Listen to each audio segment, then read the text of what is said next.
Hello friends, welcome back to my channel. कैसे हैं आप सब? आई होप आप सब बहुत अच्छे होंगे। तो आज का ये ब्लॉग मैं शुरू कर रही हूँ मॉर्निंग से। तो आज है सकट चौथ का दिन, जिसे हम संकट चौथ भी बोलते हैं। तो यहाँ पर कर रही हूँ मैं भोग प्रसाद बनाने की तैयारी। तो इसके लिए मैंने ये तिल लिए हुए हैं और इसमें मैंने थोड़े काले तिल भी मिला दिए हैं और इन्हें ड्राई रोस्ट कर लिया है। और आज के दिन तिल का प्रसाद बनता है, जिसे हम लोग तिलकुट बोलते हैं। तिल के लड्डू भी बनते हैं और सर्दियों में तिल बहुत फ़ायदेमंद होता है, हमारी बोन्स के लिए बहुत अच्छा होता है। और ये गर्म भी होता है, जैसे अगर आप इसे, जैसे बहुत ठंड होती है तो तिल खाना चाहिए। किसी भी रूप में आप खा सकते हैं, आटे में भी लगा सकते हैं, जैसे मीठी पूड़ियाँ वगैरह बनती हैं उसमें डाल सकते हैं। और कई तरीके से इसकी मिठाइयाँ बनती हैं, गज्जक बनती है।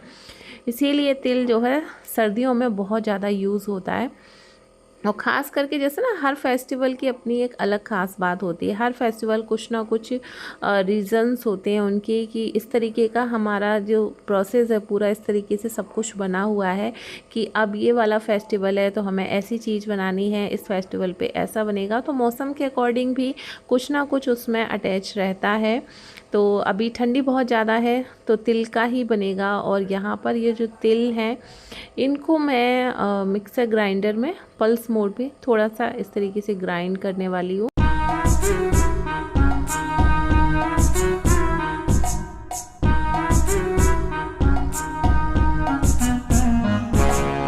मैं यहाँ पर इसे बार बार ओपन करके देख रही हूँ, जैसे एक राउंड चला दिया, फिर देख लिया, फिर एक राउंड चला दिया। क्योंकि पहले क्या होता था, वो ईमान दस्ता होता था लोहे वाला, जिसमें कि तिल और गुड़ को डाल के कूट के बनाया जाता था। बट वो तो चीज़ अब नहीं होती है। अब मिक्सर ग्राइंडर में ही इस तरीके से तिल को थोड़ा सा ग्राइंड करके, और मैं यहाँ पर एक बर्तन में इसको निकाल लूँगी। इसके बाद हम इसमें गुड़ मिला के इसका तिलकुट का प्रसाद बनाएंगे। होता क्या है, आज के दिन हमारे यहाँ पर बनता है इसी तिलकुट से बकरा। पहले कभी ऐसा होता होगा कि पूर्वज जो होते थे उसमें सुनते आए हैं बहुत पुरानी पीढ़ी के समय पे, कि पहले रियल में बकरे की बलि चढ़ाई जाती थी। लेकिन अब ऐसा नहीं होता है। अब हम लोग तिलकुट का जो है थाली में ऐसे शेप बना के उसकी ही पूजा कर लेते हैं, तो उसी को प्रसाद के स्वरूप में खा लेते हैं। तो ये तिल जो मैंने अभी मिक्सर ग्राइंडर में थोड़ा सा इनको दरदरा पीसा था ना, बस इसी में मैं यहाँ पे गुड़ को जो है चाकू से कट कर रही हूँ। मेरे यहाँ पर ये इस तरीके से पैक में मिलता है, 1 किलो का ये पैक होता है। छोटी सी भेली टाइप की बनी हुई होती है और बहुत अच्छी होती है। और बस इसे आराम से, और ये गुड़ थोड़ा अच्छा वाला भी है इसमें, जैसे बहुत मसाला वगैरह कुछ नहीं होता है, बहुत सिंपल होता है, बहुत टेस्टी भी है। और ऐसे काटने में आप देखोगे बहुत आसानी से चाकू से कट जाता है। तो मैंने इसे बहुत पतली पतली लेयर में कट करके और बस हाथ से ही यहाँ पर इसे मिक्स कर दूंगी। और यहाँ पे बन के तैयार हो गई है तिलकुट। इसमें कोई ड्राई फ्रूट्स या फिर कुछ भी ऐड नहीं किया जाता है, बहुत ही सिंपल तरीके से बनता है। काफ़ी लोग आटे में भी ये चीज़ें मिला के बनाते हैं, बट मेरे यहाँ पे जैसे बनता है बस वही मैं बना रही हूँ। इसके बाद बनाऊँगी पूड़ियाँ। तो मैंने एक आटा लगा के रख दिया है, अगर आपको दिखे तो ग्लास के पास में प्लेट में प्लेन आटा वो लगाया था सिंपल वाला पूड़ी के लिए। और ये मीठा आटा लगा रही हूँ मीठी पूड़ी बनाने के लिए। तो मेरे यहाँ पे जो है इसी तरीके से ये सब चीज़ें तिल चौथ के दिन बनती है। हम लोग तिल चौथ, सकट चौथ, संकट चौथ बोलते हैं। आज के दिन बहुत बड़ी एक गणेश चतुर्थी का व्रत होता है। और बस यहाँ पे चीनी जो थी इसे पानी में घोल के रख दिया था, और इससे यहाँ पर मैंने इसे आटे को गूंथ के कर दिया है तैयार। और लाइट का थोड़ा सा ये हो रहा है, लाइट इस समय है नहीं, तो इन्वर्टर की ही लाइट्स ऑन है, तो इस वजह से थोड़ा सा अंधेरा अंधेरा भी दिख रहा है। और ये निकाल लिया है मैंने मूंगफली का तेल, तो इसी में ही मैं बनाऊँगी यहाँ पर पूड़ियाँ। और पूजा में, व्रत में हम मूंगफली के तेल का प्रयोग कर लेते हैं। और इसकी खुशबू बहुत अच्छी आ रही थी, तो वही मैं देख रही थी। ये प्योर सामने जैसे बनवाया हुआ मूंगफली का तेल है, बहुत अच्छी महक थी। और बस इसको तेल को लगा दिया है। साथ ही साथ मुझे किचन को भी समेटना है, साथ के साथ काम करते जाओ, थोड़ा हटाते जाओ सामान, तो ठीक रहता है। अदरवाइज़ पूरी किचन जैसे काम करते हैं, देखिए फैलती तो सबकी ही है। या तो काम ना करो तो फैलेगा नहीं, या फिर आपको बहुत थोड़ा कुछ करना हो। बट अभी प्रॉपर बहुत सारी चीज़ें करनी है। ब्रेकफास्ट वगैरह सबका हो गया है और मेरा है आज फास्ट। तो नहा के मैंने 1 कप चाय पी ली और इसके बाद बस फिर मैं लग गई थी सफाई करके पूजा की तैयारियों में। और अभी मैं जो है ऐसे ही मेरा व्रत रहेगा। हमारे यहाँ पे नहीं खाते हैं खाना पूजा करने के बाद भी, लेकिन काफ़ी जगहों पर ऐसा होता है पूजा सुबह को हो जाती है बहुत जल्दी और रात को जो है खाना खा लिया जाता है। पूजा काफ़ी जगहों पे शाम को भी पूजा होती है, मेरे यहाँ पे शाम को ही होती है। और ये मैं बना रही हूँ यहाँ पर छोटी छोटी, ये मीठी पूड़ी तो नहीं बन रही है, इसका कुछ और बोलते हैं। और मैं हर साल इसे बनाने में गड़बड़ कर देती हूँ, बट इस साल जो है बहुत अच्छे से मैंने इसको बनाया था, प्रॉपर जैसे बनती है वैसे।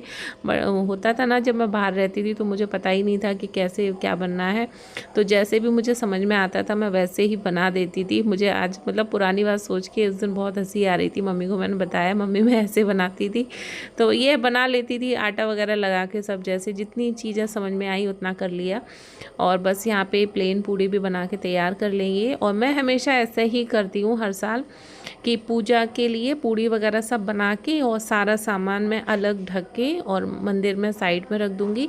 उसके बाद फिर घर के सभी मेंबर के लिए खाना वगैरह बना के तैयार करूँगी। करने में थोड़ा टाइम तो लगता है और आज मैं बहुत थक भी गई थी, क्योंकि चाहे हम चीज़ थोड़ी बनाएं थोड़ी ज़्यादा बनाएं, और जैसे पहले पूजा का बनाया फिर बाद में थोड़ा बनाया, और ये सब करते करते मुझे बहुत देर हो गई थी। लगभग 3 घंटे मैं किचन में नॉन स्टॉप खड़ी रही थी।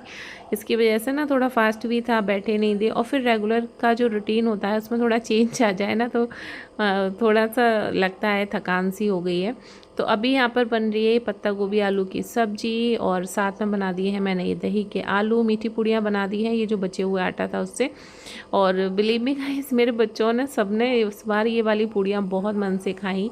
साथ ही तैयारी कर ली है, ये अभी मैंने बथुआ अभी बॉईल किया था और उसे फिर आटे में गूँथ लिया है। आलू बॉईल करके मैंने ये आलू की पिट्ठी बना ली है और आलू की कचौड़ियाँ बनाऊंगी। आज के दिन कहते हैं कि बथुआ जैसे पूजा में चढ़ता है, लेकिन बथुए का कुछ ना कुछ बनाना ज़रूर चाहिए, तो इसलिए मैंने यहाँ पर ये बथुए की कचौड़ी बनाने की तैयारी कर ली है। और एक कढ़ाई मैंने फिर से रख दी है और इसी में मैंने ऑयल और डाल दिया है। तो सब्जियां बन रही, बस बनने ही वाली हैं। बच्चे ये सब लोग खाना खा लेंगे और बच्चों को स्कूल से आने के बाद मुझे उन्हें नहलाना भी है, तो दोनों बच्चों को मैंने स्कूल से आने के बाद नहला धुला के तैयार करूँगी। बट उससे पहले अभी यहाँ पर ये मेरा लंच बस बन के तैयार होने ही वाला है। तो कचौड़ियाँ बना दूँगी, पूड़ी बना दूँगी, मीठी पूड़ी बनी है, साथ में है 2 सब्जियाँ। और सर्दी बहुत ज़्यादा है, इस वजह से मैं रायता या खीर नहीं बनाऊंगी, क्योंकि घर में थोड़ा बच्चों को इनको कफ़ की जैसे दिक्कत हो ही रही है। ये तो बहुत बोल रहे थे कि मेरे लिए रायता बना दो, खीर बना लेना, लेकिन मैंने नहीं बनाया है क्योंकि थोड़ी ठंडी में इन चीज़ों से बचाव रख सकते हैं, तो फिर मैंने नहीं बनाया। तो सब्ज़ी बन चुकी है, बस यहाँ पे गैस की फ्लेम को मैं बंद कर दूँगी। दूसरी तरफ बना लेंगे फटाफट से गर्मा गर्म आलू की कचौड़ियाँ।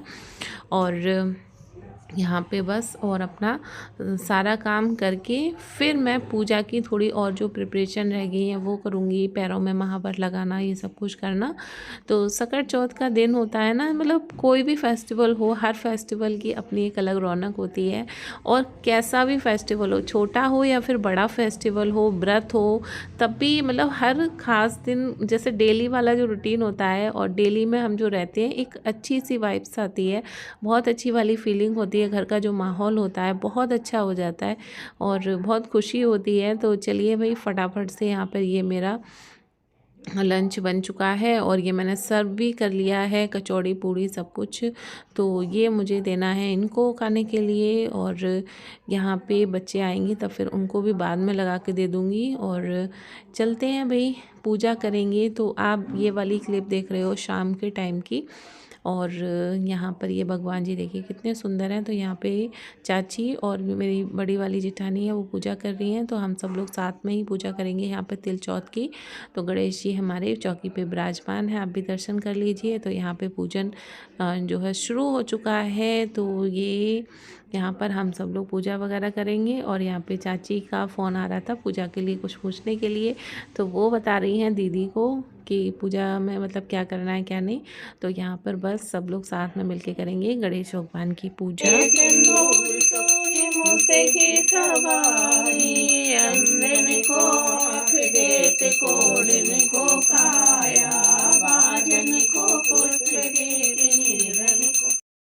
पहले हमारे यहाँ पर जैसे हम लोग व्रत करते हैं, शाम को पूजा करते हैं, उसके बाद जो थाली में हम लोग तिल कुट का बकरा बनाते हैं, वो जो है हमारे घर में जो बच्चे होते हैं, बेटे होते हैं, उनके हाथ से जो है उस बकरे को कटवा दिया जाता है। दूर्वा घास से, सिक्के से काफ़ी जगह पर रहता है, और बच्चों को पैसे वगैरह दिए जाते हैं, टीका होता है। तो यहाँ पे बन बाई बन करके यहाँ पर हमारे सभी बच्चों का टीका हो रहा है। सब बच्चे लाइन में लगे हुए हैं अपने बारी का वेट करते हुए, और बच्चों को भी बहुत खुशी होती है कि कुछ करने के लिए मिलेगा, क्योंकि उनसे कुछ नहीं है, ऐसे कह दिया जाता है कि आप आवाज़ निकालो। और इसके बाद यहाँ पे अभी दिया जा रहा है अर्घ। तो पूजा हमारी पूरी हो गई है, संपन्न हो गई है। तो भगवान गणेश सबकी रक्षा करें, सबकी मनोकामनाओं को पूरा करें, सबके जीवन में आने वाले संकट को हरें। तो फ्रेंड्स, रात के 9 बज रहे हैं, हाँ 9 ही बज गया है ठीक। और यहाँ पर मैं बना के लाई हूँ पकौड़ी और चाय। मेरे यहाँ पर सकट चौथ की पूजा ऐसे ही होती है, और शाम को पूजा कर पाई होगी, लगभग 7:30 बज रहा था। फिर बस ऐसे ही थोड़ी देर बैठ गई। तो अभी मैं सुबह एक मैंने चाय पी ली थी नहाने के बाद, और अभी बना लिया है कोटू की पकौड़ी और चाय। और बच्चे ये सब लोग गए एक शादी में, आज एक शादी है उसमें, और करेंगे इस वीडियो को एंड। मेरे यहाँ पर सकट चौथ की पूजा जैसे होती है वैसे मैं आपके साथ एक ये छोटा सा ब्लॉग शेयर कर रही हूँ। और मिलते हैं आपसे नेक्स्ट वीडियो में, तब तक के लिए टेक केयर, बाय।